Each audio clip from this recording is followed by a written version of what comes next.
here it is, T90, ready to go back in. Cut it upside down because I was putting on this plate. But the kit I used, these guys, right? Here's the old parts, some of the new parts. I end up using some of the new parts and some of the old parts. Like I had to have the cluster gear, so I'm using the cluster gear from the new kit, and also the this guy, and but I'm not using like this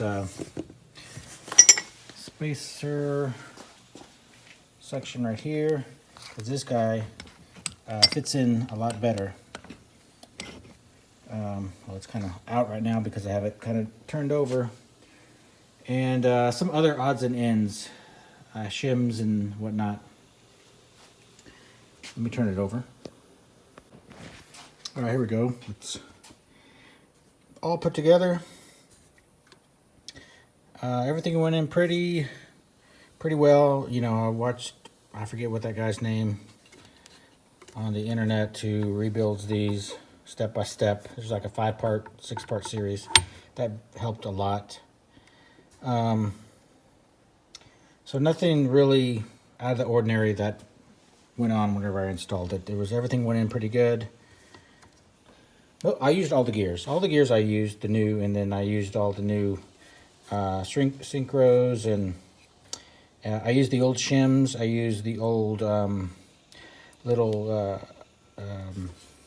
on that this guy right here. It goes in. There's a little sleeve. I used the old sleeve. I like the spacing on the old sleeve. It seems like it would allow more oil to go in.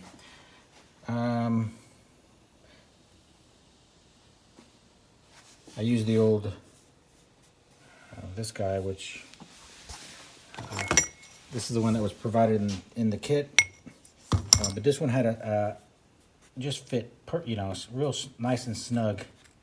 This guy had a little bit of a play, and this guy was a little bit not as thick as this one, so that pushes the gear shaft this way, which helps for that second gear shift. You know, because these like to fall out of second gear. Let me see if I can get it into second gear. Hold on. I believe that's second gear. And whenever I put the top on and put it in second gear, the gap is pretty much like that. Maybe a little bit like that, but it's pretty, maybe like that, but that's all the way. And it's maybe like that. So you want this as pushed up farther as possible. I think if I used this, it would have made this gap a little bit more. And then that's your pop out of second gear type problem that they're infamous about. And it was doing it as well on this one, but it really didn't bother me that much. I mean, I just held up, you know, held it up in second gear whenever I was making a turn. Not that really big deal. This guy I used from the kit because it had a different seal versus that felt seal. It actually had a rubber grommet and a spring around it to go around this. So we're gonna give that a try. There it is, ready to go back in. Ready for the transfer case. Let's go over the transfer case. What's up, Betsy?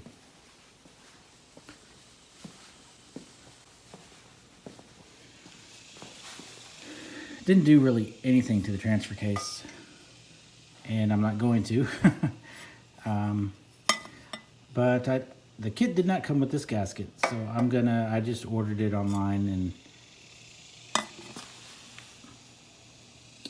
one thing I found a little odd that threw me off was the bearing that goes into here. It has a spot for a snap ring, but it's not used. Right So this guy, there's no snap ring. And the kit came with one, I believe, but I guess you don't use it, which kind of threw me off. So that was a little weird too.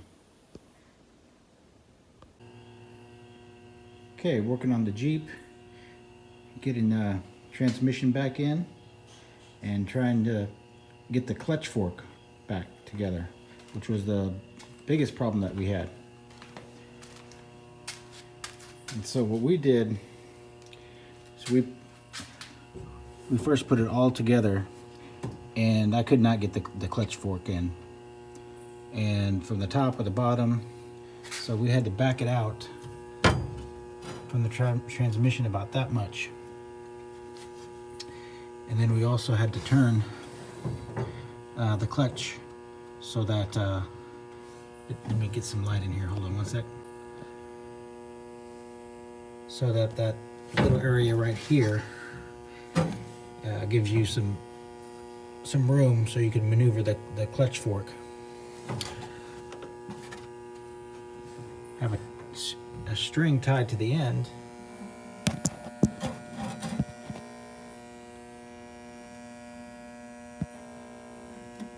that I'll cut out later. This is useful so you don't have to worry about dropping it down the bottom. So with this much play, you could maneuver the clutch fork in there however you can with the end over there, and the fork will go underneath the ear right there, and you don't have to pry the bearing up against the clutch. That's enough room.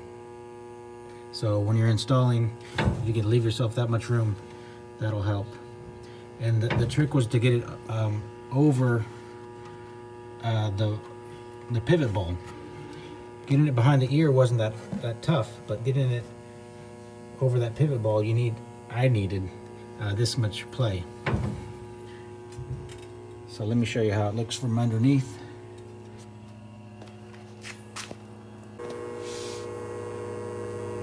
All right, so here's the bottom. You can see how much play I have there.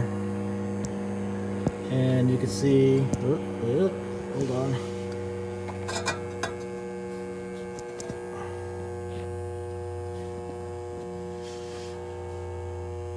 There's the clutch fork, there's the string. I'm gonna cut off the string after it's all bolted together. And it has